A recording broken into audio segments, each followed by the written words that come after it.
Doctor B R അംബേദ്കറുടെ 135-ാം ജന്മവാർഷികമാണ് ഇന്ന്. തീർച്ചയായിട്ടും അദ്ദേഹത്തിൻ്റെ ഓർമ്മകൾ നമുക്കെല്ലാം ആവേശം പകരുന്ന ഒന്നാണ്. ഈ അന്തരീക്ഷത്തിൽ ഇന്നത്തെ കാലഘട്ടത്തിൽ ഡോക്ടർ ബി ആർ അംബേദ്കറുടെ ഓർമ്മ പുതുക്കുക മാത്രമല്ല, അദ്ദേഹം ചെയർമാനായ ഭരണഘടനാ സമിതി തയ്യാറാക്കിയിട്ടുള്ള ആ ഭരണഘടന, അതിൻ്റെ മൂല്യങ്ങൾ ഉയർത്തിപ്പിടിക്കേണ്ടുന്ന ഒരു ഘട്ടമാണ് ഈ കാലഘട്ടം. ജാതിയുടെയും മതത്തിൻ്റെയും പേരിൽ ഇന്നും മനുഷ്യർ, പ്രത്യേകിച്ച് പട്ടികജാതി വിഭാഗത്തിൽപ്പെട്ടവർ, പട്ടികവർഗ വിഭാഗത്തിൽപ്പെട്ട ആക്രമിക്കപ്പെടുന്ന ഒരു കാലഘട്ടം കൂടിയാണ് ഈ കാലഘട്ടം. ഈ അടുത്ത സമയത്ത് നമ്മുടെ നാട്ടിൽ BDS പഠിക്കുന്ന ഒരു വിദ്യാർത്ഥി ആത്മഹത്യ ചെയ്തേണ്ട ഒരു സംഭവം കൂടി ഇത്തരത്തിൽ ഓർമ്മിക്കപ്പെടുന്നതാണ്. ജാതി വെറിയന്മാർ ഇപ്പോഴും നമ്മുടെ രാജ്യത്ത് വല്ലാതെ പ്രയാസമുണ്ടാക്കിക്കൊണ്ടിരിക്കുന്നു എന്നുള്ളതിൻ്റെ തെളിവ് കൂടിയാണ് അത്.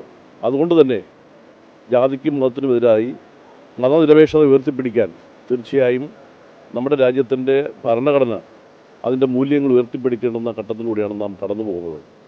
ഡോക്ടർ ബി ആർ അംബേദ്കർ ഉയർത്തിപ്പിടിച്ച ആ മൂല്യങ്ങൾ സംരക്ഷിക്കുകയും രാജ്യത്ത് മതത്തിനും ജാതിക്കുമെതിരായി മനുഷ്യൻ്റെ നന്മയാണ് ഏറ്റവും വലുത് എന്ന് ഉയർത്തിപ്പിടിക്കാനുള്ള ഒരു ചിന്ത നമുക്കെല്ലാവർക്കും ഉണ്ടാകണം.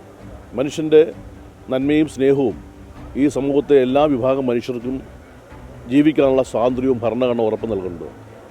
ജാതിക്കും മതത്തിനുമെതിരായി എല്ലാ വിഭാഗം മനുഷ്യരുടെയും അവരുടെ വ്യക്തിപരമായ ജീവിത യാഥാർത്ഥ്യങ്ങൾ ബോധ്യപ്പെടുത്തിക്കൊണ്ട്, അവരുടെ ആശയങ്ങൾ ബോധ്യപ്പെടുത്തിക്കൊണ്ട് അവരുടെ സ്വാതന്ത്ര്യം സംരക്ഷിക്കാൻ, മനുഷ്യനെന്ന ആ സ്വാതന്ത്ര്യം സംരക്ഷിക്കാൻ നമുക്ക് കഴിയണം.